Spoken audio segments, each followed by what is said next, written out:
Turma, bom dia. Então, hoje, dia 23 de março de 2021, vamos dar início, então, à nossa aula da disciplina Arquitetura para Engenharia Civil. Antes de mais nada, vou me apresentar, né? Meu nome é José Ricardo de Freitas Dias, todos na UFP me conhecem como Ricardo Dias.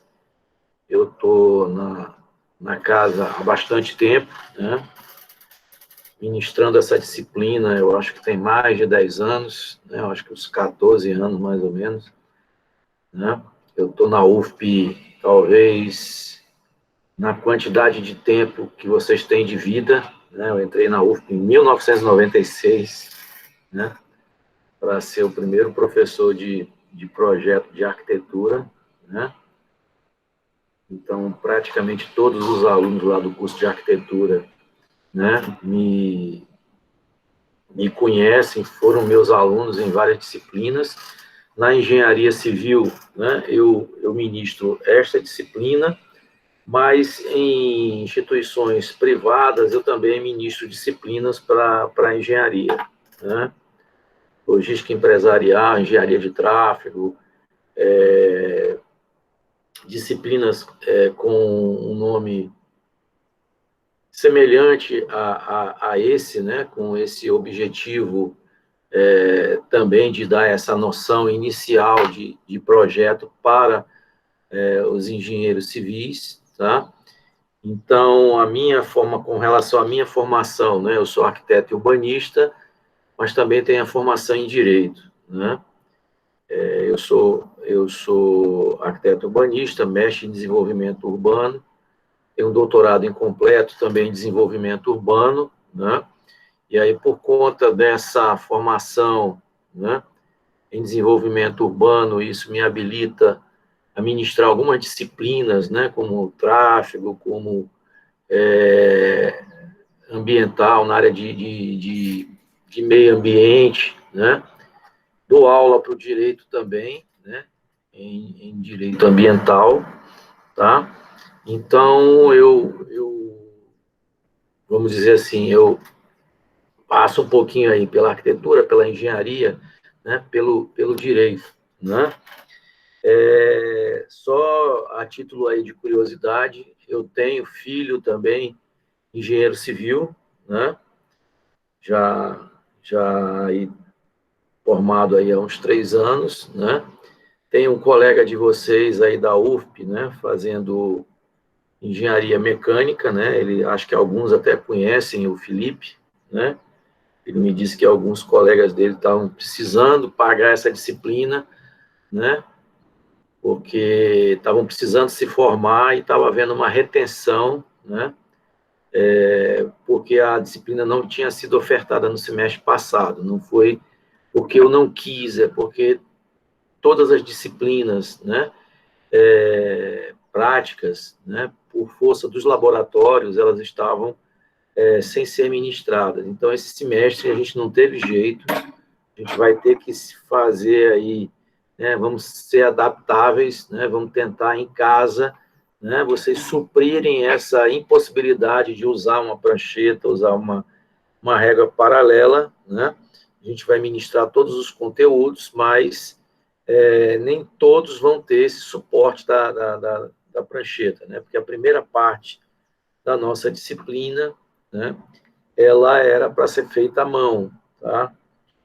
Bom, então eu falei um pouquinho da formação, né, essa afinidade aí com a especialidade em engenharia civil, inclusive na família, né, com um filho aí, engenheiro civil, outro na mecânica, né, colega de vocês aí, e nós então vamos falar agora sobre a disciplina em específico, tá?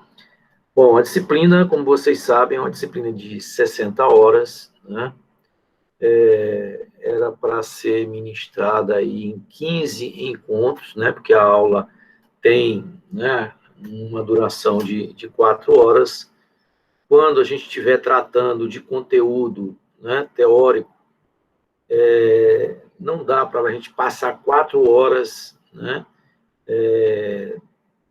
em teoria, vocês vão aguentar uma hora e pouco, depois, né, vão ficar saturados, tá?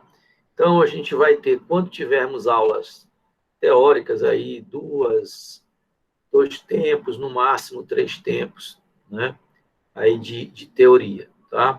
A disciplina, ela vai ter momentos, né, pelo menos esse primeiro momento agora, muita teoria, tá? E o segundo momento da disciplina é um momento onde vocês vão desenvolver um projeto de uma residência unifamiliar. Acredito que seja o tipo de projeto mais comum, né, que vocês possam desenvolver, né?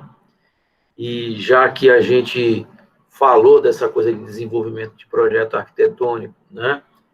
Vocês sabem que existe aí né, uma celeuma, né, entre os conselhos, né, de arquitetura e o conselho de engenharia, né, com relação a essa atribuição de se responsabilizar por projetos arquitetônicos, né. Houve uma decisão recentíssima, né, eu acho que no máximo 3 semanas ou 2 semanas, né, onde o STJ, né, deu uma decisão favorável aos engenheiros, né, permitindo que os engenheiros, então, possam se responsabilizar, né, por essa atribuição de projetos de arquitetura, tá?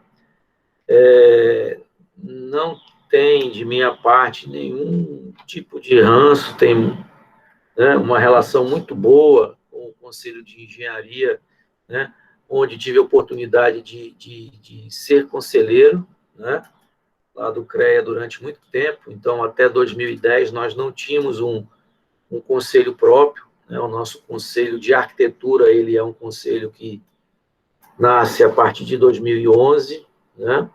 Então, tem uma relação muito boa com o pessoal da engenharia, com ex-presidentes, né?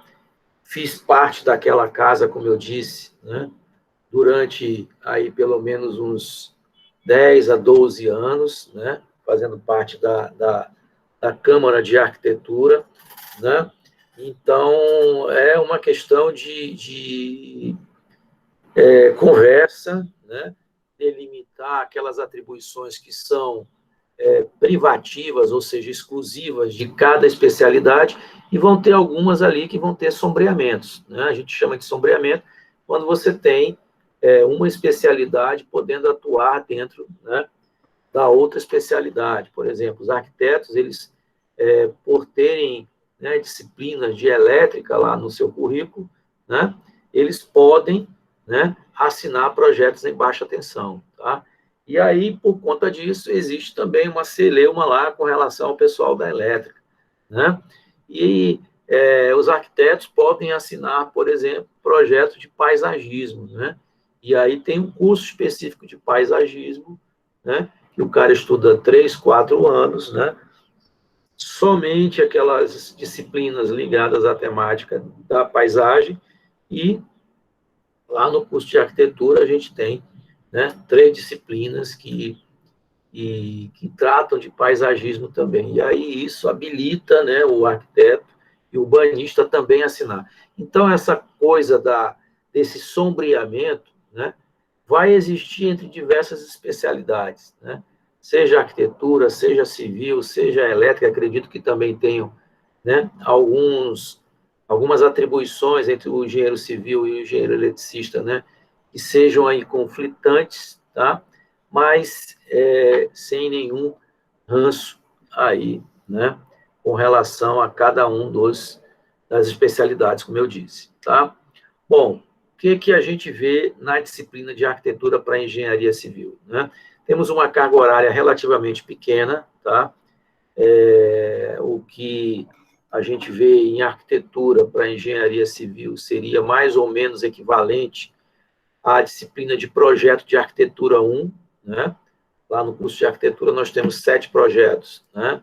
Projeto de arquitetura 1, 2, 3, 4, 5, 6, até o 7, né? Cada um desses projetos lá tem uma temática, né? E aqui, então, a gente tem uma disciplina onde a gente tem que abarcar, né, não todos os temas que a gente veria num curso de arquitetura, mas pelo menos aqueles assuntos, vamos dizer assim, mais relevantes, né? A terminologia, né? Técnica, né? Essa caracterização do que é o projeto, quais são as etapas de um projeto, né? O que você deve entregar como produto final a cada uma dessas etapas, né? Termos que são comuns no projeto de arquitetura, o que é um programa, o que é um partido arquitetônico, né? O que é um pé direito, o que é um pé esquerdo, né? Normas de representação gráfica, né? Que é muito importante, né? Que o aluno, né? E o futuro profissional ele domine, tá? Acredito que vocês tenham visto isso, né? Na disciplina de desenho técnico, né? Desenho arquitetônico. Quem foi o professor de vocês? Pode escrever aí no chat, por favor. Foi a Ana Rosa ou foi o Jamil? Jamil, né? Então, acredito que o Jamil tenha, né? Vou colocar aí no chat, né? Falado dessa NBR aí, 6492, né? Que é uma NBR bastante importante, né, para o projeto de arquitetura, porque é ela que convenciona todo o regramento com relação a como representar, né, em projeto de arquitetura, né, tipos de linha, né, fontes, representação de cortes, tabelas, cotas, né, e eu, inclusive, aconselho que vocês, né, imprimam, né, coloquem esse material como se fosse uma espécie de material de consulta mesmo, né? Eu vou separar uma série de normas, tá? E vou anexar no material da disciplina, tá? Então, tem um campozinho lá no CIGAR, né? Eu acho que é em materiais, né? Tem um item lá dentro da disciplina, né? Onde a gente consegue fazer esses anexos, tá? E eu vou colocar para vocês uma série de normas importantes, né? Que vai ser a NBR 6492, que vai ser a nova NBR 9050, né?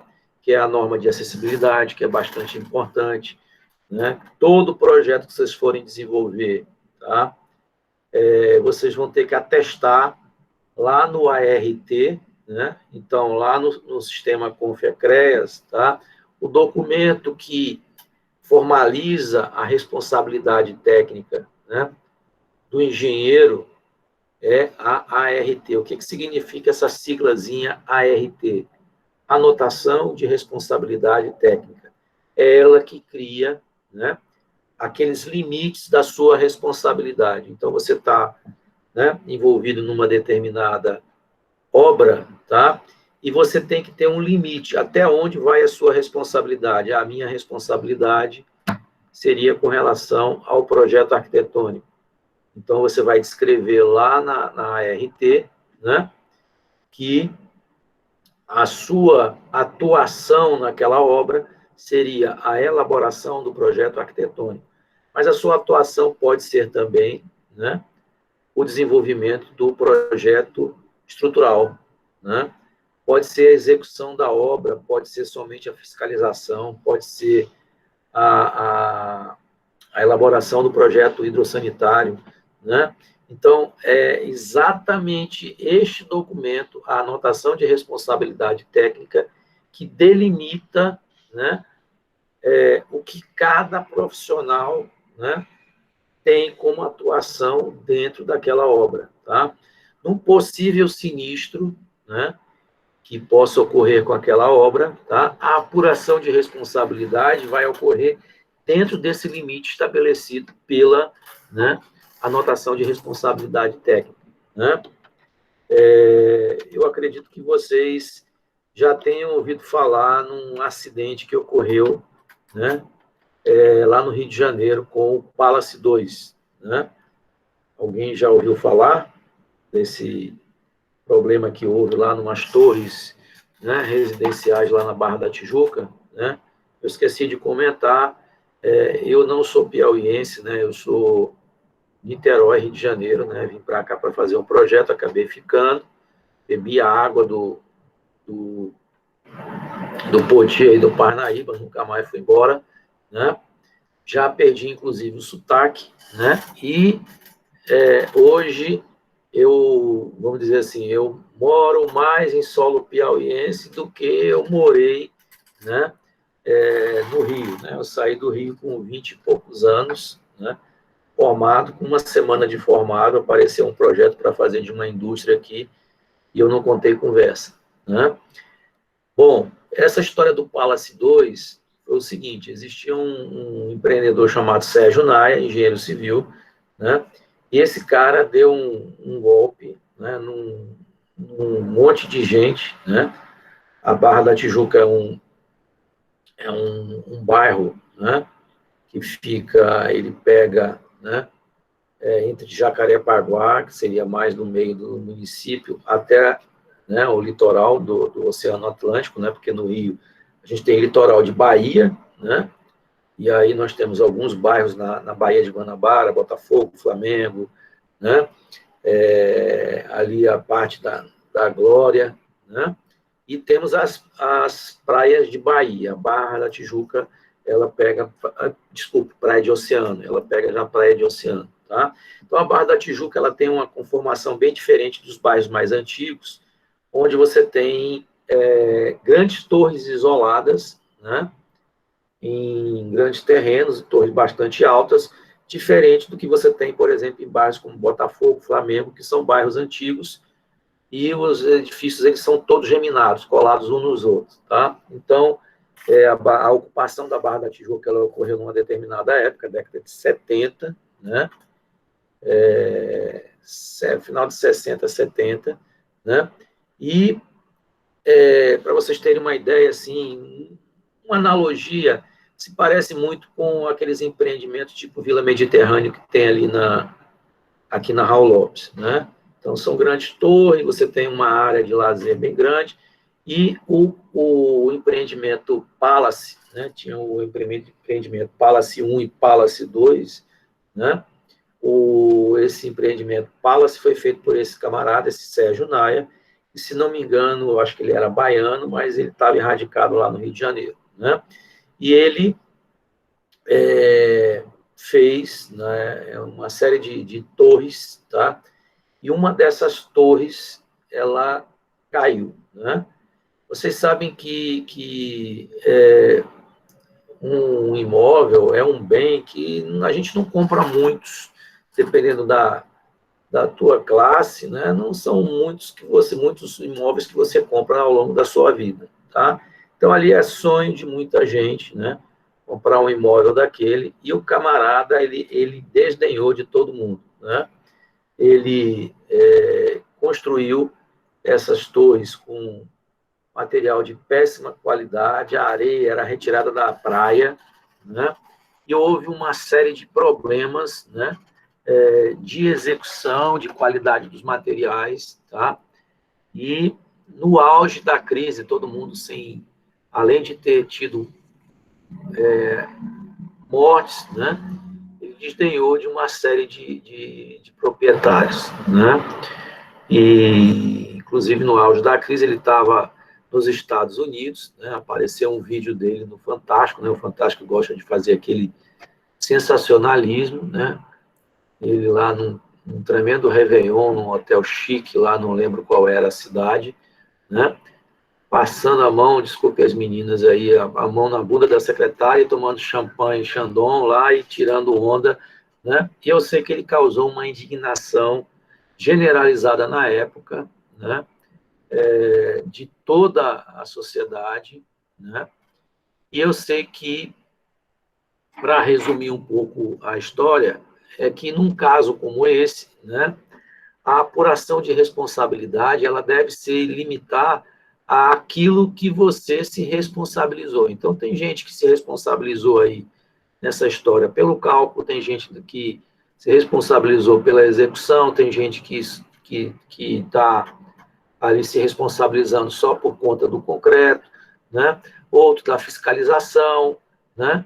Dentro do próprio projeto de arquitetura, né? Eu posso ter um que fez o projeto de arquitetura propriamente dito, outro fez a ambientação, outro fez o paisagismo, outro fez a comunicação visual.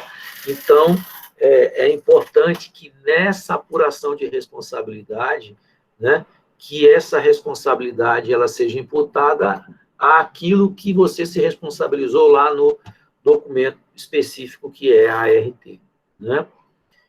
O que ocorre muito aqui no Brasil é que a imprensa, né, costuma generalizar, né? Então ela coloca aquela merda toda no ventilador. Eu já tive caso de aluno, por exemplo, né, aqui em Teresina, que ele já era engenheiro civil e fez o curso de arquitetura. Eu lembro que na época que esse aluno fazia o curso de arquitetura comigo, ele tinha ganho uma licitação da Prefeitura de Teresina para a execução de umas paradas de ônibus, né, feitas em concreto, né? Não sei se vocês chegaram a... Acho que vocês lembram, né? Vocês são novos, mas também isso aí já é de um período bem mais recente, né? Antes dessas paradas de ônibus metálicas que a gente tem agora, a gente tinha umas paradas de ônibus que era só um pilar, né? Que você tinha uma laje apoiada lá num pilar único, né? E ele ganhou essa licitação para fazer não sei quantas paradas, e eu sei que, não sei se foram uma ou duas paradas dessa, caíram, né? E elas mataram um mestre de obra dele e um engenheiro, né?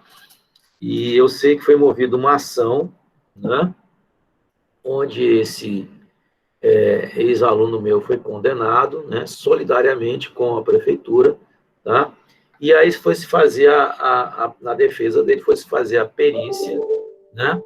E ele provou que ele recebeu esse projeto, né, de cálculo, né? Porque num evento como esse tem que se apurar por que a parada caiu.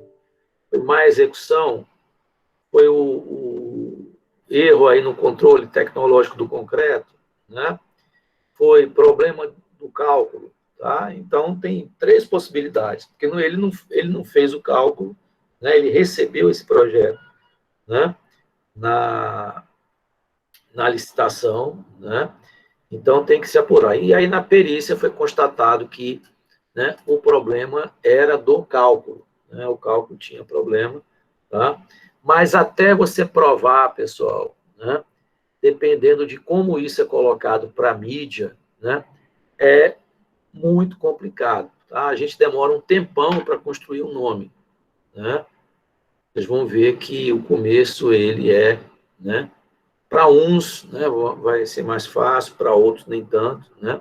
Mas a gente costuma demorar um tempo, né, relativamente grande para construir um nome, uma reputação. Mas para você perder, né, esse nome, basta né, uma nota, basta um evento, né, e vai tudo por água abaixo, né? Todo aquele trabalho de não sei quantos anos, né? E aí a gente costuma ver na imprensa, né, as coisas colocadas de maneira, né, não muito aprofundada, sem muito embasamento, né? E aí o simples fato de você estar ali envolvido, né, naquela obra, né, pode, num primeiro momento, colocar você como o responsável. E na apuração, nessa perícia, então, foi constatado, né, que o problema era do cálculo. Tá? Eu lembro dele comentando comigo que a condenação foi uma soma bastante grande, né, para ambas as famílias, tanto do engenheiro como do mestre de obra, né, e uma quantia em dinheiro, né, durante o juiz ele arbitrou, né, que o profissional ele trabalhasse mais tantos anos, né, ou seja, teria aí uma vida ativa, né, para o trabalho de tantos anos, e ele arbitrou que a consultora, né, teria que arcar com um salário, né, durante essa quantidade X de anos que eu não lembro agora, tá? Então, pessoal, essa questão, né, da responsabilidade é importante. E alerto a vocês que, quando forem preencher aquele documento, preencham, né, que vocês estão se responsabilizando somente por aquilo que efetivamente vocês estão, né, atuando, tá? Por quê? Porque é muito comum a gente, com um amigo, com um parente, né, se responsabilizar por coisas que a gente não tá fiscalizando ou está atuando, né? O sujeito diz, eu tenho um mestre de obra muito bom, assina aí, rapaz, né? E é como se vocês estivessem colocando em risco, né, a carreira de vocês a cada, né, assinatura de responsabilidade técnica como essa, porque na hora que aquela obra acontecer algum problema, o primeiro a ser chamado, né, a ser responsabilizado é você, né? E esse parente que colocou você nessa boca quente, ele pode, daqui a 2 anos, 5 anos, vir a vender esse imóvel para uma outra pessoa que não tem nenhuma relação familiar, né? Ou afinidade, e o cara vem e bota para quebrar mesmo, tá? Então, é um risco que não vale a pena, tá? Então, se você está se responsabilizando só pelo cálculo estrutural, assine só o cálculo estrutural, não vai assinar a execução da obra se você não vai acompanhar aquela obra, né? Se você está assinando pelo projeto, não assine né, pela estrutura. E por aí vai, tá? Eu acho que deu para vocês entenderem, né, que é algo bastante sério, né? Porque pode ser que não aconteça nada, mas pode ser que aconteça, né? E você vai ser responsabilizado civil e penalmente. Vai depender da esfera que foi atingida, tá? Então, se num possível sinistro como esse houve só prejuízo material, você vai responder civilmente. Mas se houve, né, a morte de alguém, né, e nessa apuração, né, das causas, né, do sinistro, né, for apurado algum tipo de falha, vai ser você que vai responder, né, pela morte, né, daquele profissional, ainda que não haja dolo, ou seja, ainda que não haja a intenção, né, mas você pode ser indiciado por homicídio culposo. É aquele que mata, né, sem a intenção de matar, tá? Não vamos entrar muito na seara do direito, mas eu alerto vocês, por conta, né, desse risco, né, que a gente corre enquanto profissional, né, de ser responsabilizado por uma coisa que você não teve culpa, tá? Bom, vamos fazer agora uma breve leitura aí do nosso plano de curso, tá? Eu já, eu já anexei o plano de curso lá na nossa página do CIGAR, tá? O link que vocês vão acessar as aulas vai ser sempre o mesmo, tá? Então, esse link que vocês usaram hoje, vocês vão usar para outras, né, oportunidades, tá? Para aqueles que não vieram hoje, eu estou vendo aí 22 pessoas aí na sala, né? Mas tem gente que não está matriculado ainda, né? Ainda tem vaga, tá? Então, aproveitem, né? Porque parece que essa disciplina, ela retém, né, vocês aí para a formatura e para outras, né? Bom, deixa eu puxar aqui o plano.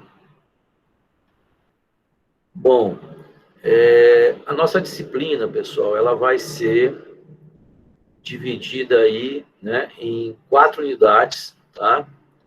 Onde nessa primeira unidade eu vou falar mais sobre aspectos de introdução ao projeto, né? Eu vou citar o que é um projeto, né? Quais são as partes de um projeto, o que você apresenta, né? Como eu disse há pouco, em cada uma dessas partes, né? Os aspectos principais da arquitetura, né? Os termos, né? Explicar para vocês o que é um programa, né? Eu poderia adiantar, né, que o programa ele funciona como se fosse uma espécie de receita, né? Quando vocês vão preparar um prato, por exemplo, né? Lá na cozinha, tá? O que para elaborar esse prato vocês precisam? Vocês precisam dos ingredientes, né? E a maneira como você vai preparar. Pois o programa, na arquitetura, ao invés de nós termos ingredientes, os ingredientes da arquitetura são o quê? Os compartimentos, né? Esses compartimentos, eles têm, da mesma forma como você tem os ingredientes lá na cozinha, eles têm uma dosagem, né? Tem uma quantidade, os ambientes também, eles têm áreas, né? Eles têm tipos de materiais, tá? Então, o programa, ele funciona como se fosse, né, de forma análoga a uma receita do projeto, tá? Nele, eu enumero todos os compartimentos, eu mensuro, né, a quantidade, né, que a sala, né, vai ter tantos metros quadrados. Claro que isso aí é uma estimativa. Por que é uma estimativa? Porque eu ainda não fiz o projeto. Quando eu elaboro o programa, eu não fiz nenhum desenho ainda, né? Então, aquilo ali serve para eu ter um norte, né? Se eu tiver que fazer pequenos ajustes, né?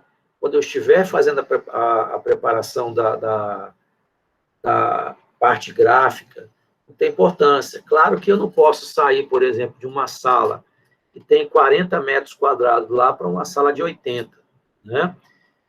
Eu tenho aí, né, eu considero, vamos dizer assim, uma pequena aproximação, aí 10% a 15%. Por quê? Porque quando a gente faz o programa de necessidades, eu imagino, né, quantidade de pessoas, as atividades que vão ser desenvolvidas dentro daquele ambiente, mas na hora que eu vou fazer a arrumação desses ambientes, eu tenho que ver a questão da estrutura, né? Eu não vou fazer a minha planta como se fosse uma dentadura toda quebrada e ficar ali engessado com relação ao programa, porque eu disse que a sala tinha que ser 40 metros quadrados, ela não pode assumir, por exemplo, 42 ou 38. Então, eu vou fazer esses ajustes na medida que eu for fazer a arrumação, né, gráfica desses ambientes. Então, pequenas alterações, elas são até bem-vindas, né, para que eu tenha harmonia no meu projeto, para que eu facilite, né, a questão estrutural, tá? Então, o programa, ele me serve de auxílio, mas ele não vai me engessar, né, com relação àquela coisa do que a gente chama de pré-dimensionamento, tá? Então, nós vamos falar sobre esses conceitos básicos, né, da arquitetura aí na primeira unidade, depois na unidade 2, né, vamos falar sobre funcionalidade, né? Funcionalidade, ela tem a ver com função, né? Ou seja, aos objetivos que aquela arquitetura se propõe, né? Então, se eu vou fazer, por exemplo, uma estação de metrô, né? Qual é o objetivo da estação de metrô, né? Fazer com que os passageiros eles aguardem, né?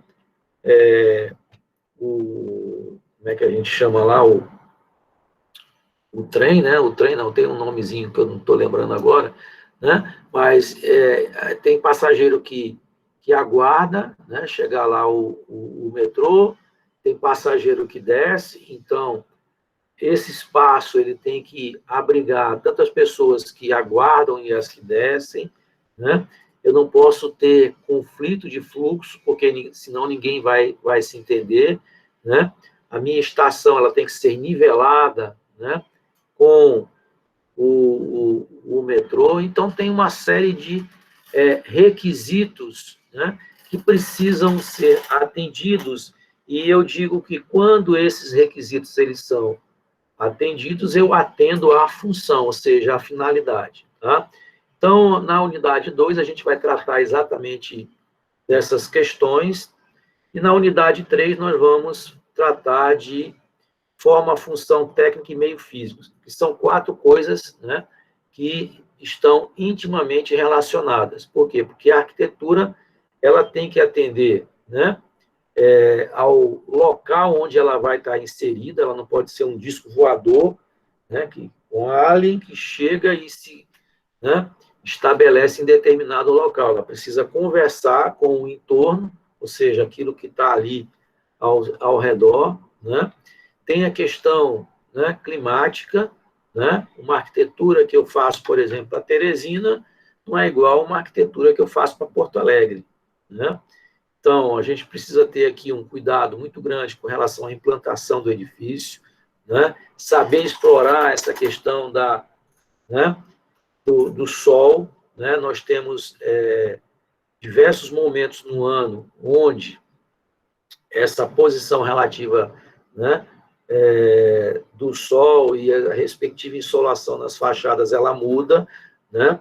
Nós temos a questão da ventilação, né, dominante, tá? Que aqui no Piauí, né, nós temos um vento predominante pela manhã e um vento predominante, né, à noite, né? Tem a questão, né, de chuvas, tá? Então, aqui, por exemplo, na nossa região, nós temos um sistema de chuvas muito mal distribuído, né? Então, aí, da segunda semana de dezembro até tem anos que dura um pouquinho mais, né? De segunda semana de dezembro até, às vezes, até maio, nós temos chuvas, né? Numa intensidade muito grande, né?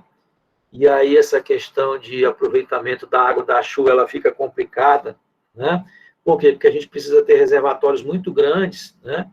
Para acumular toda essa água de maneira que ela consiga ser aproveitada, né? Nos outros 8 meses que não chove, né? Diferentemente, por exemplo, do que acontece bem aqui do lado, já no Maranhão, aí para cima, né? Que você tem um regime bastante irregular de chuvas, né? Então, no Pará, no Amazonas, né? Tem cidades que chovem todo dia, né? E o pessoal costuma, inclusive, marcar encontro antes ou depois da chuva, né? Que é aquela chuva que ocorre lá 4h e meia da tarde, né? E, né, é um regime, né, super regular, tá? Inclusive, algumas legislações, né, que fazem uso desse aproveitamento da chuva se baseiam muito, né, nessas legislações de Belém, né, e de Manaus, tá? Enfim, então, forma, função técnica e meio físico, né, eles estão aí intimamente ligados e a gente vai ver isso, tá? E a unidade 4, a gente trata da concepção arquitetônica. Então, é aqui que a gente vai ter vamos dizer assim, uma parte prática, né, bem efetiva, e aí o protagonista das aulas modifica um pouco, né? Então, ao invés de eu ser o ministrante, né, vocês vão ser os protagonistas. Então, a gente vai ter muita, né, assessoria, tá? Aí é que vai ser o grande desafio da aula remota, tá? Por quê? Porque vocês vão compartilhar, né, esses projetos para que a gente faça a assessoria de forma remota. Aí vocês me perguntam, como é que é isso, professor? Bom, eu, nas instituições privadas, claro que eu tinha um número reduzido de alunos, foi uma bronca que a gente teve, né, com relação a ministrar essa disciplina de forma remota, né, a gente fazia com que o aluno compartilhasse em tela, né, aquilo que ele tinha produzido, e a gente fazia, né, a assessoria para cada projeto individualmente. Então, quando nós chegarmos nessa fase, aí o que nós vamos fazer é dividir o tempo que nós temos disponível, né, e vocês vão me apresentar esses projetos em tela, tá? Então, eu vou habilitar a possibilidade de compartilhamento em tela e a gente vai, então, fazer, né, as observações projeto por projeto. Não vai precisar, né, todo mundo assistir a assessoria ao projeto do outro, mas quem quiser assistir não tem problema nenhum, porque a gente aprende também quando nós estamos, né, vendo, né, a crítica, né, do outro. Deixa eu compartilhar aqui, que eu acho que fica melhor até para eu apresentar o programa para vocês. Bom, eu acho que está aí, deve estar compartilhado, né? Bom, então,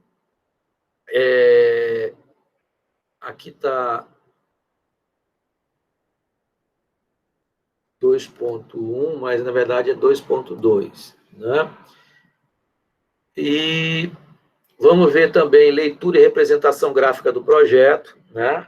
Isso aqui é importante, né? Por quê? Porque a representação gráfica é como se fosse a língua que a gente fala, né, na arquitetura, tá? Então, da mesma forma que nós falamos o português e a gente precisa do português, né, para, né, conviver, né, em sociedade, né, para outros, né, às vezes não somente o português, mas uma outra língua qualquer, o inglês, o espanhol, seja lá qual for, tá?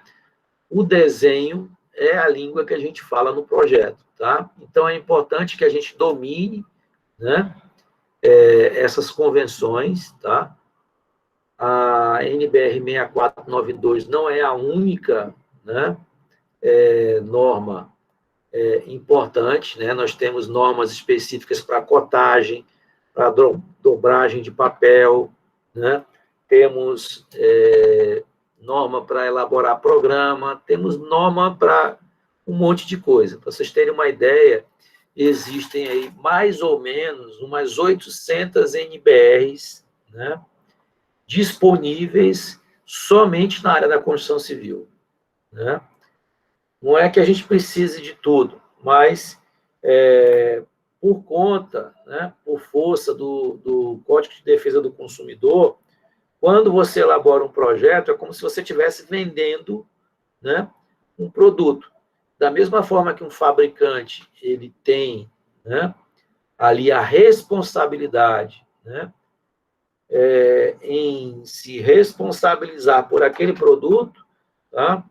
Da mesma forma, o projeto é como se a gente estivesse vendendo alguma coisa, só que a gente não está vendendo produto, a gente está vendendo serviço, tá?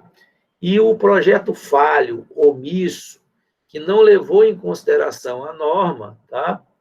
É responsabilidade sua. E você não pode argumentar, por exemplo, numa eventual fiscalização que você não sabia que existia uma norma específica, por exemplo, para a regulamentação de piscinas, né?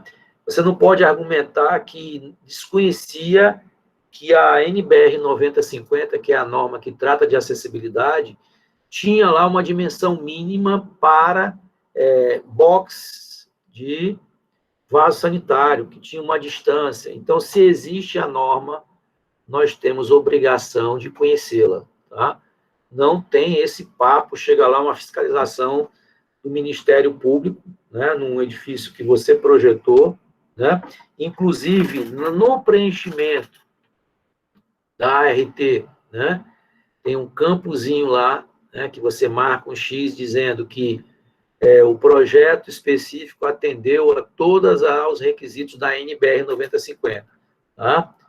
Ambos os conselhos, tanto o CAL quanto o CREA, tá, tem esse campo, e todo projeto que vocês forem assinar vai ter lá, né, a opção, lá o campo que você vai marcar com X. Por quê? Porque numa eventual, né, falha ou omissão no projeto, você é o responsável técnico, né?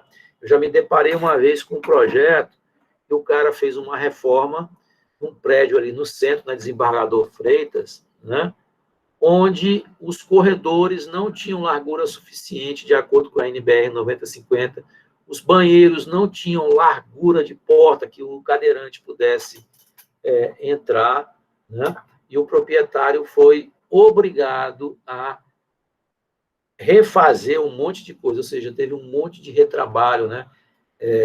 Esquadria pronta, porta pronta, com forra, com tudo, o cara teve que desmontar, né, e adequar. Por quê? Porque não é liberado o habite se tiver pendência, né, dessa natureza, tá? E a prefeitura, né, tanto na aprovação do projeto, como numa eventual fiscalização, principalmente, pessoal, prédio, né, de uso coletivo, né, seja ele privado, coletivo ou institucional, aí é que a fiscalização ocorre mesmo, né? Aí, antes da pandemia, aí no ano de 2019, né, a prefeitura estava numa caça às bruxas tremenda, né? Aí, visitando cada estabelecimento para ver se o camarada tinha, né, rebaixamento de calçada, se tinha desnível, né, entre a parte exterior e interior, superior a meio centímetro, né? Tinha um cliente meu que a loja dele pegava 2 ruas, né?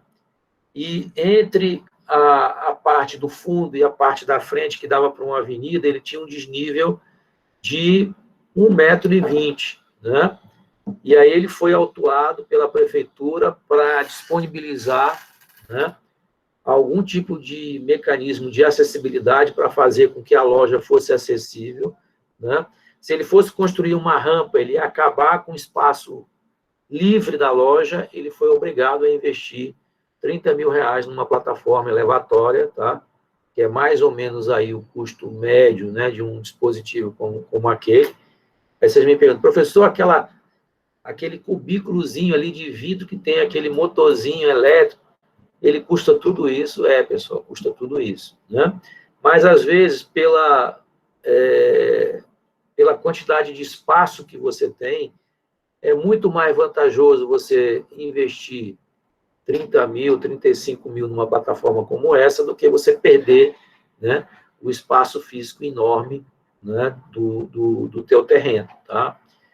A gente eu faço muito edifício de apartamento, né, prédio, inclusive a gente está começando o nosso. Nos 2 últimos que nós fizemos, nós optamos em não colocar rampa, né, na parte da frente e optar por plataforma elevatória, né? Por quê? Porque ela ocupa um espaço muito menor, né? E na parte da frente, às vezes, a gente tem que colocar muita coisa, tem que colocar GLP, tem que colocar subestação, tem que colocar lixo, tem que colocar guarita, né?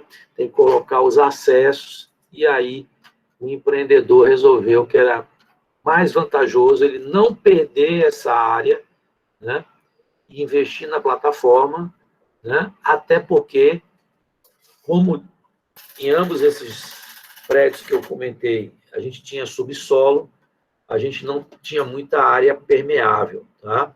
Que é uma outra exigência, né, que a nossa legislação municipal faz, é que você destine 25% da área que você destina para recuos de área permeável, ou seja, da água que cai da chuva, que você possa, né, captar parte dela dentro do próprio terreno. Então, você não pode fazer nenhum revestimento, tá? E aí, a gente precisa deixar áreas, né, ali na frente, onde você tenha jardim ou um bloquete vazado, de maneira que você tenha percolação, né? E aí, se eu sair usando tudo, né, cadê a área, né, de permeabilidade, tá? Então, a gente costuma, né, tem feito isso aí, tá? E se você for computar também, né, concreto, né, corrimão em inox, ou então fechamento em vidro, acaba que a plataforma sai mais barata do que, né, você fazer aí a rampa com todos esses dispositivos. Bom, objetivo da disciplina, né, dominar conceitos, né, e técnicas básicas em arquitetura, né, vamos ter aí como objetivos específicos, né, elaborar programas para variados tipos de projeto. Isso aí vai ser feito da seguinte forma, pessoal. A gente vai fazer alguns exercícios, né, onde eu vou colocar alguns temas, né, e vocês vão elaborar um programa, né, para cada um deles, né. Desenvolver crítica funcional, a gente vai fazer isso aqui quando nós estivermos discutindo os projetos em específico de cada um de vocês, né? Relacionar forma, função técnica e meio físico, também, eu diria que a gente vai utilizar isso mais na parte prática, quando você vai relacionar insolação, ventilação, características do terreno, né?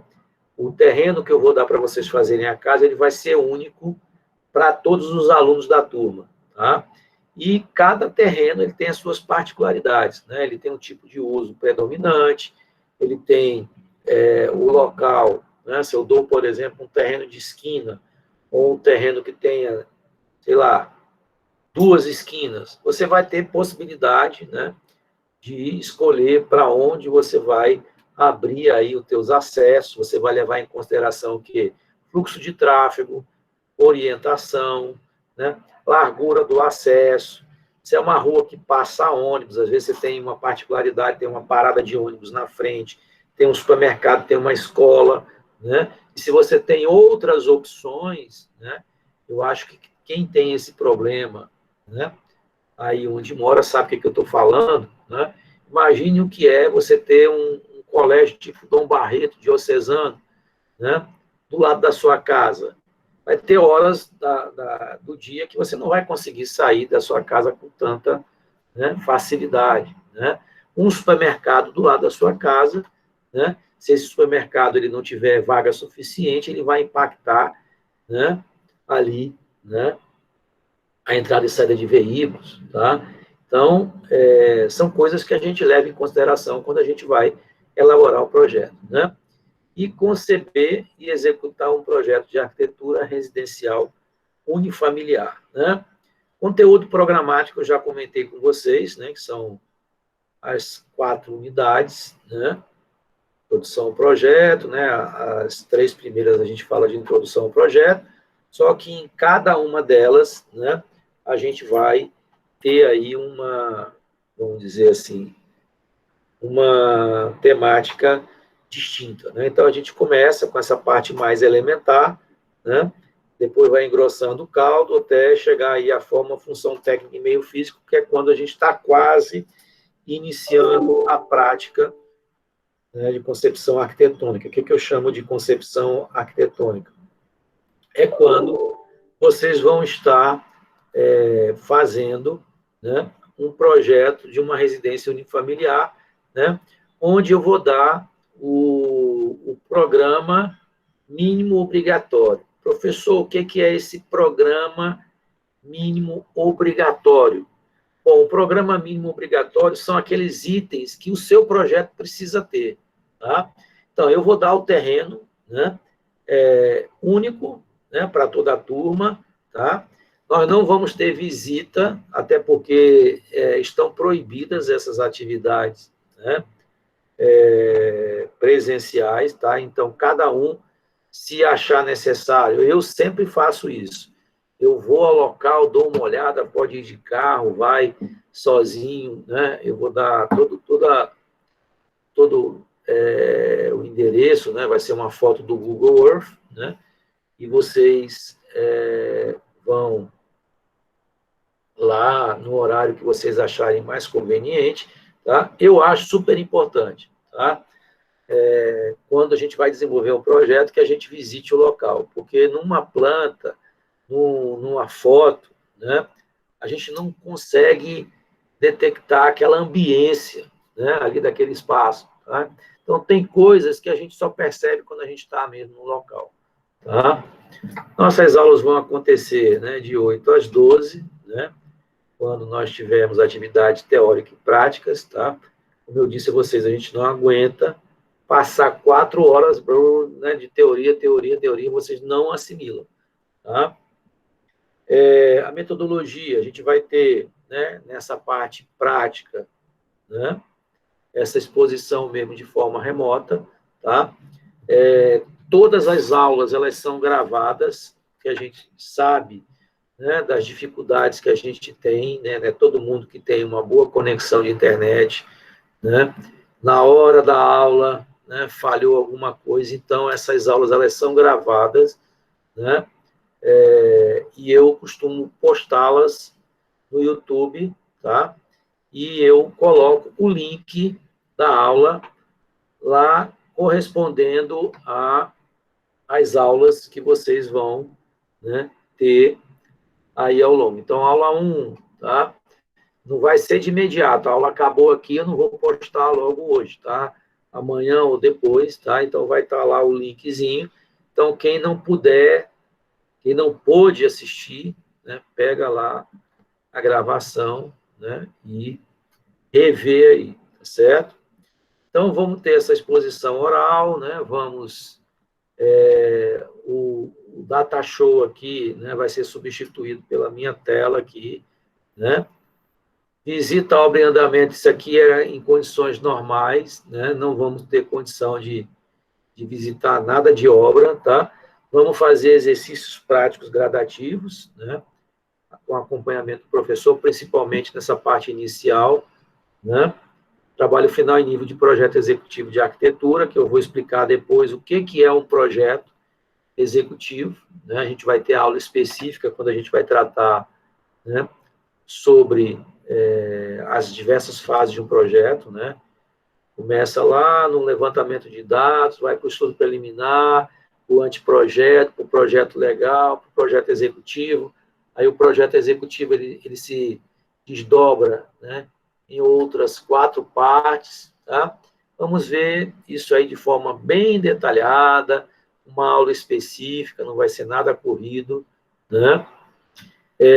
As avaliações dar-se-ão ao final de cada unidade de estudo. Então, o que eu tenho feito aí em semestres anteriores com relação a essa avaliação? Acredito que na próxima semana a gente já tem aí um número definido, né, de alunos para essa turma, né? Eu acho que não vão ficar aí só nesses 22, né? Vão fechar aí essas 30 vagas, né? E eu já vou passar essa primeira avaliação. O que eu faço nessa primeira avaliação? Essa primeira avaliação é um levantamento físico da sua própria residência, ou seja, você não vai precisar sair da sua casa para poder fazer isso. Tá?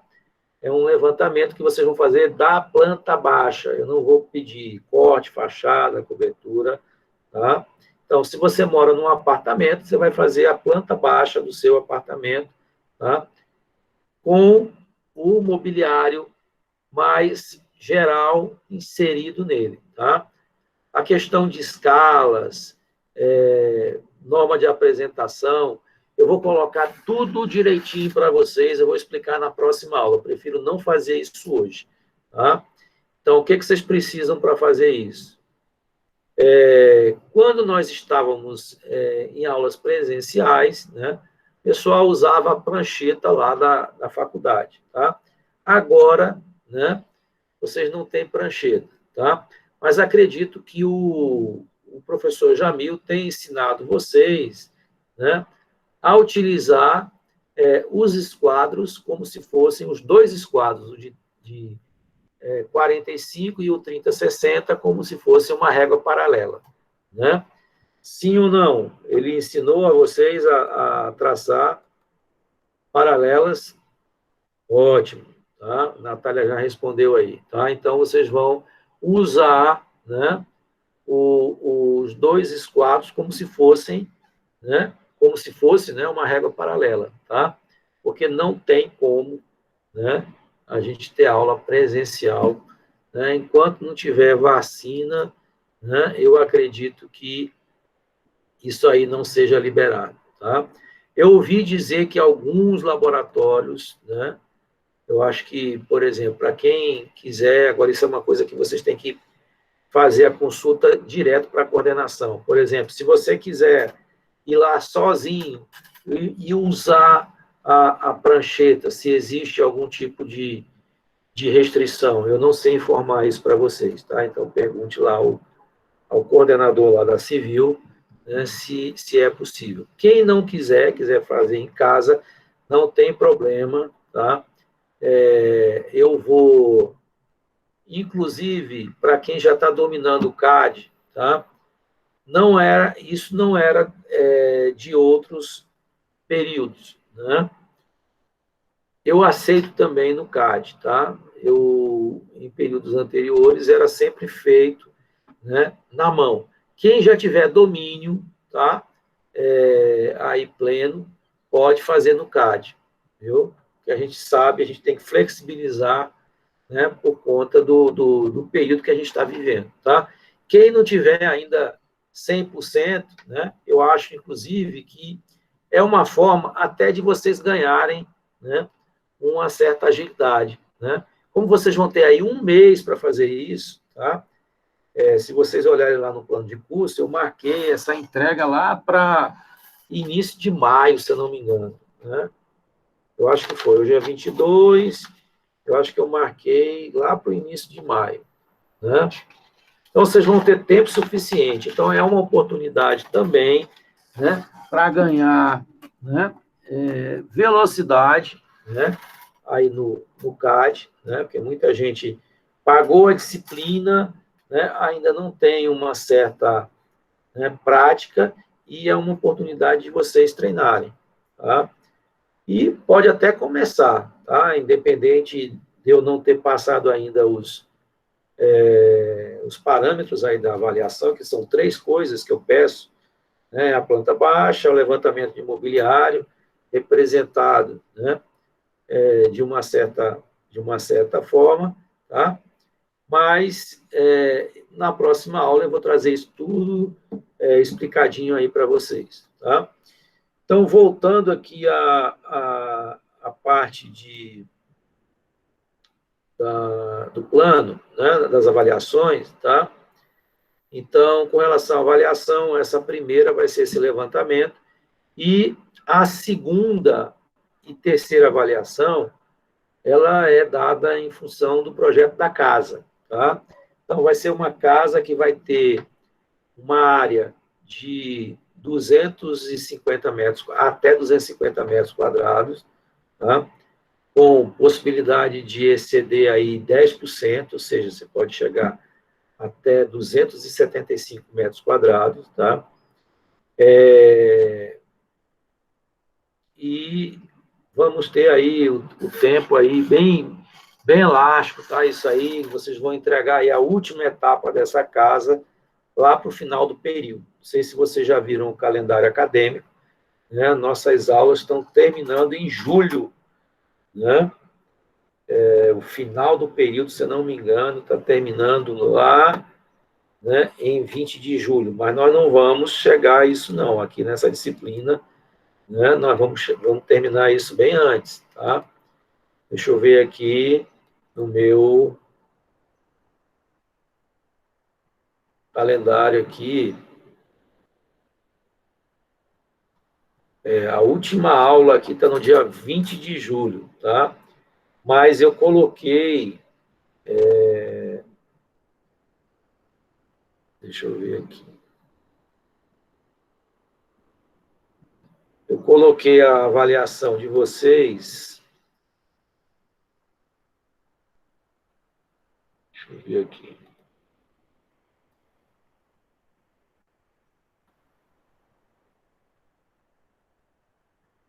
interromper aqui o compartilhamento.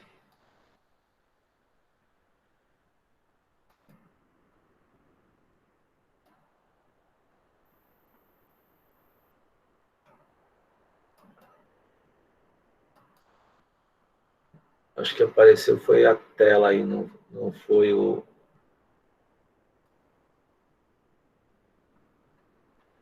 Bom, a primeira entrega, ela tá para o dia...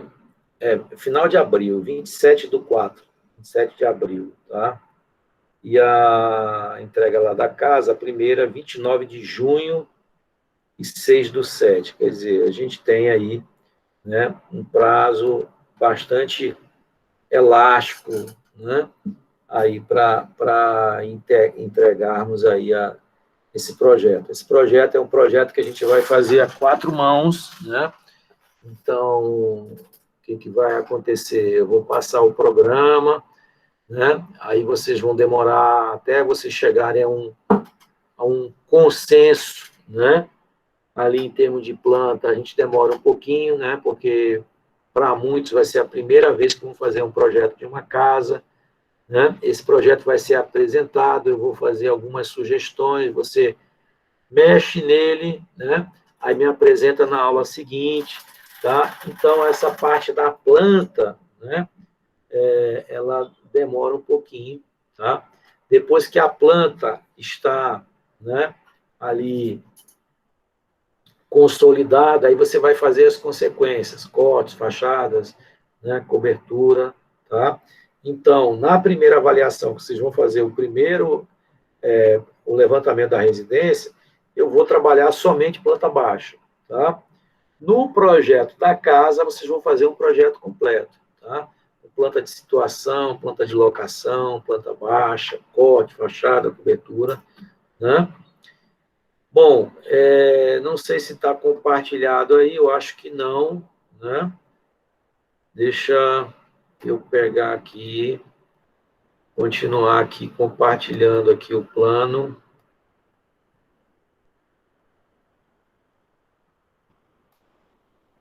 Né? Esse sistema de avaliações aí é uma resolução da UFP, né? Essa resolução CEPEX, tá? Então, é só para vocês, essa coisa que vocês já estão acostumados, né? Questão de nota mínima, né? Que a nota aprovativa é 7, né? Que exame final, né? Pode ser 6. O que vai ter aqui uma certa flexibilização com relação a essa questão da frequência, né? Por quê? Exatamente por conta, né, desse problema de conexão, tá? Então, de repente, vocês têm problema aí de conexão para assistir a minha aula no horário, né, em que ela ocorre ao vivo, tá?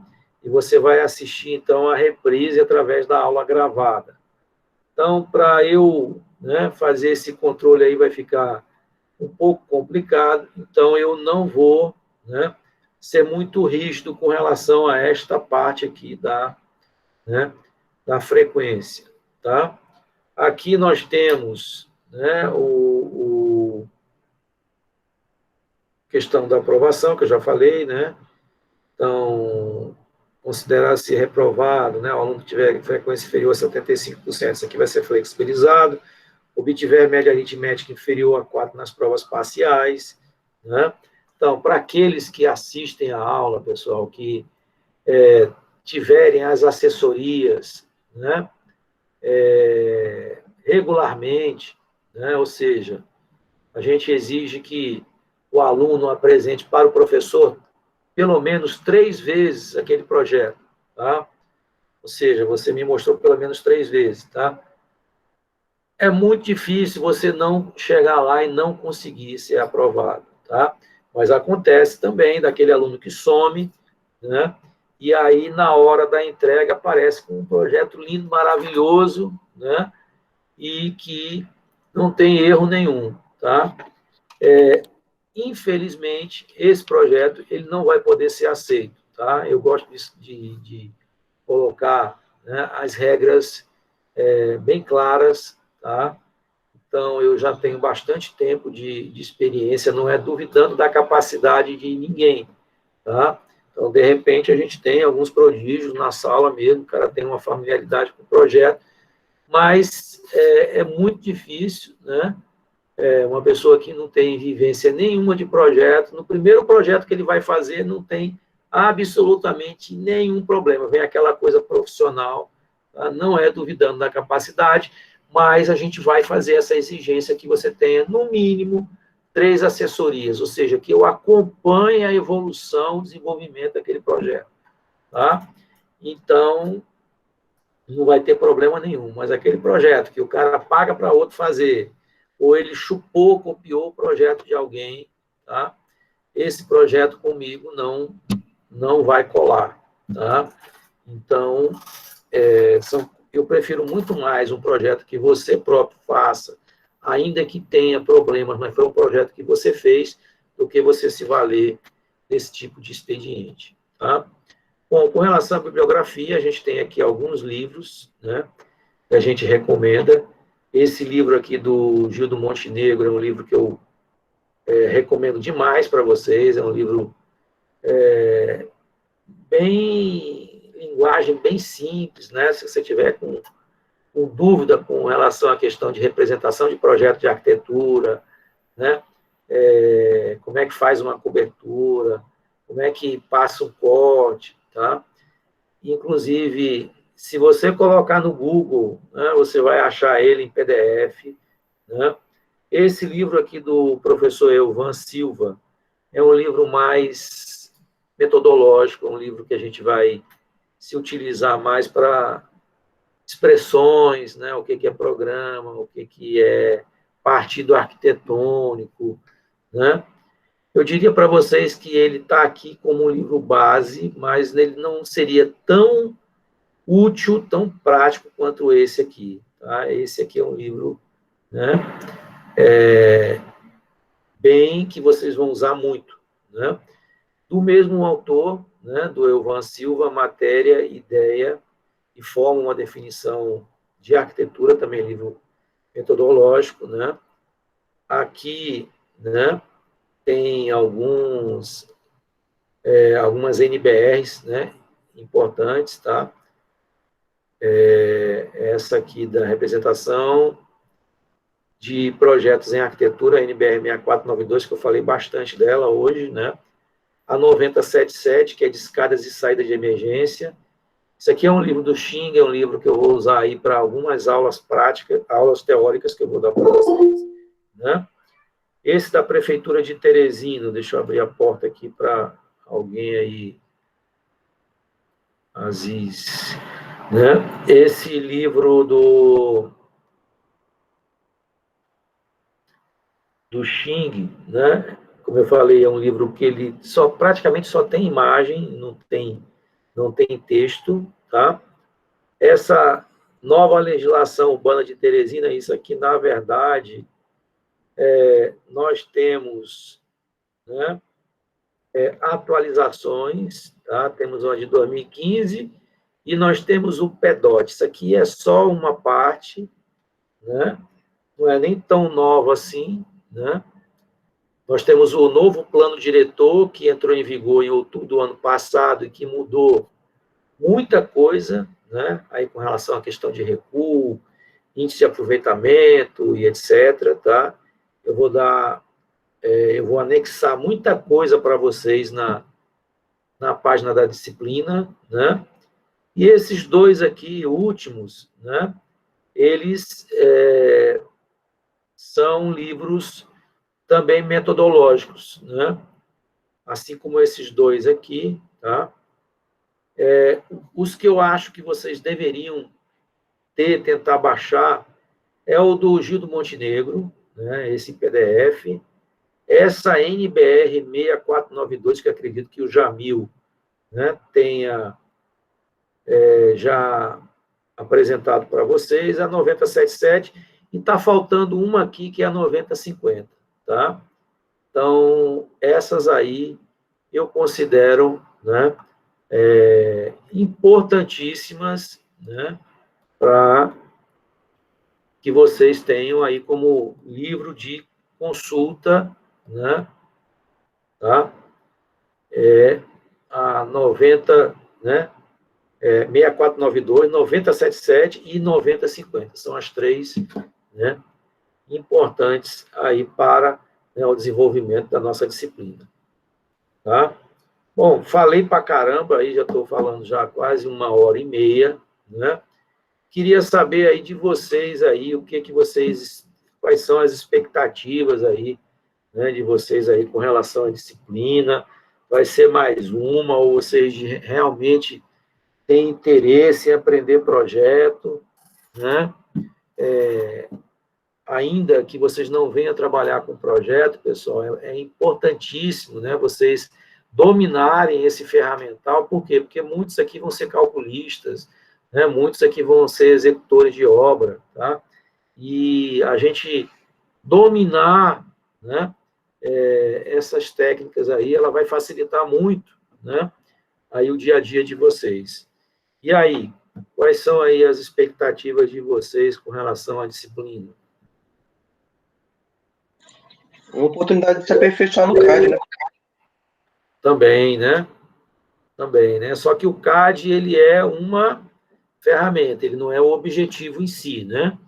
Então, da mesma forma que você pode, né, se aperfeiçoar no CAD, né? É como se a gente se aperfeiçoasse no português, mas o português por si só ele não é suficiente, né?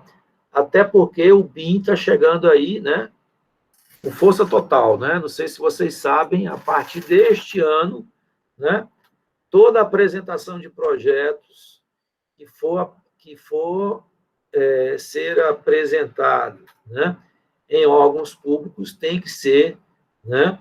Em programas que utilizem a linguagem BIM, tá? Então, é o Revit, é o ArchiCAD, não sei se vocês sabiam disso, né? Eu deixei de participar de uma licitação agora no início do ano, né? Da nova sede da Polícia Federal, tá? Um projeto enorme, né? Preço base da licitação, R$650 mil, né? Mas eles exigiam que você tivesse, além do domínio, também um CAT, ou seja, certidão de acervo técnico, né, de elaboração de projetos, todos em BIM. Tá? Eu até tinha de arquitetura, mas eu não tinha dos meus parceiros. Né? Quais são os parceiros? O projeto estrutural, o projeto elétrico, o projeto hidrossanitário, tudo desenhado, né, no Revit. Tá? Então, isso aí vai ser uma exigência, né, que vai tirar muita gente, né, do páreo, né, por força de não ter esse tipo de acervo. Não sei se eu não cheguei a comentar com vocês o que a gente chama de acervo técnico. Tá? A cada ART que você preenche, né, a cada anotação de responsabilidade técnica daquela que eu comentei hoje, né, ao final, na conclusão, você tem a baixa da RT. Tá? O que é a baixa da RT? É informar para o conselho que aquela obra foi concluída. Aquela obra ela pode ter sido, né, concluída aos trancos e barrancos, né, ou ela pode ter sido concluída, né, a contento, ou seja, você entregou o serviço no prazo, com boa qualidade, tá? E, dependendo, né, dessa baixa, você pode ser exigido com relação ao atestado, ou seja, o seu contratante, né, faz um documento que é anexado, né, à baixa dessa RT, e essa ART, ela se transforma numa certidão de acervo técnico, que é o que a gente chama de CAT, né? CAT. O CAT é o documento exigível para comprovação de experiência. Tá? Então, toda licitação que vocês forem participar, ela vai exigir a apresentação de CATs, que é o documento expedido pelo Conselho, acompanhado de uma declaração. Então, por exemplo, eu fiz um projeto para a nova sede do Fórum de Picos, do Tribunal de Justiça. Tá? Então, eu tenho lá uma RRT do CAL e uma ART do CREA, e que eu apresento em uma futura licitação do próprio tribunal ou de um outro órgão, né, onde o chefe da divisão de engenharia lá do Tribunal de Justiça coloca lá que a empresa Interarc, né, Ricardo Dias Interiores e Arquitetura Limitada, né, elaborou no período de tanto a tanto, né, de 2020, os projetos executivos de arquitetura e complementares da nova sede do Fórum de Picos e Oeiras. Tá? E aí ele descreve todos os projetos que eu realizei, com todas as especialidades, com os parâmetros, né? Edifício de tantos pavimentos, com tantos metros quadrados, com tantos metros cúbicos de concreto, com tantos pontos de elétrica, né? Então, de acordo com a especialidade, ele vai te colocar algum tipo de parâmetro, né? Então, na parte do ar-condicionado, com 200 TRs, né? projetadas, e isso aí é que vai servir de parâmetro quando você for participar de uma outra licitação. Por que tem licitação que não aparece tanta gente? Porque a exigência mínima que o órgão exige, você não tem como comprovar, tá? Porque se fosse assim, toda licitação enchia de gente sem experiência. Então, a forma, né, que o poder público, né, tem de limitar essa participação é exatamente... Na verdade, não é só limitar a participação, ele quer que os profissionais que se habilitem a participar, eles tenham uma experiência mínima anterior, tá? E a forma de eu comprovar vai ser através dos CATs, tá? Então, é importante que tudo que vocês façam, em termos de projeto ou de execução, esteja comprovado através da ART, que vai se transformar, ao final da execução daquele serviço, em um CAT, uma certidão de acervo técnico, tá? Hoje, isso é tudo feito online, tá? O preenchimento da ART você faz online, né? Quando você quer dar baixa naquele ART, você faz de forma online, você faz um upload, né, do atestado lá do seu cliente, ou então, dependendo do serviço, né, o próprio profissional pode dizer que concluiu o serviço, tá? E depois você requer, né, a expedição do CAT, tá? Eu tenho colecionado aí ao longo da minha vida profissional diversos, tá? Eu tenho da época do CREA, quando nós éramos vinculados ao sistema CREAS, até de 2011 para cá, né? Já são 10 anos aí, né? De CAL, tá? Então, dependendo da licitação que eu vou participar, eu vou lá na minha pastinha, né? Que tem todos esses, né, acervos, né? Ali com documentos originais, tiro uma cópia, tá? Dependendo do órgão, se ele tem fé pública ou não, ele pode autenticar a cópia. Se o órgão não tiver fé pública, né? Ou seja, os funcionários não tiverem como, se fosse um cartório ali, né, a possibilidade de atestar a veracidade daquela cópia, eu tenho que ir a um cartório, né, e autenticar cópia por cópia. Então, vocês imaginem que licitação é um negócio caro, né? Eu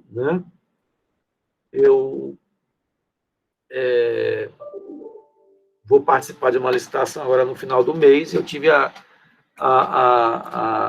notícia que os funcionários lá desse órgão não têm, né, fé, é o que eles chamam de fé pública. Então, eu vou ter que ir para o cartório mesmo, né? E vocês já viram como é que está a cartório agora funcionando na época da pandemia, né? Tudo tem que fazer agendamento, o cara agenda com 7 dias para frente, ou então você vai lá para Timon, né? E as taxas são lá em cima, mas você faz isso na hora, né? Bom, pessoal, queria saber se mais alguém aí, além do Luiz, quer dar algum depoimento, né?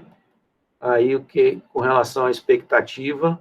Se não tivermos mais nada, né, eu vou encerrar por aqui. Na próxima aula, eu vou começar a nossa aula com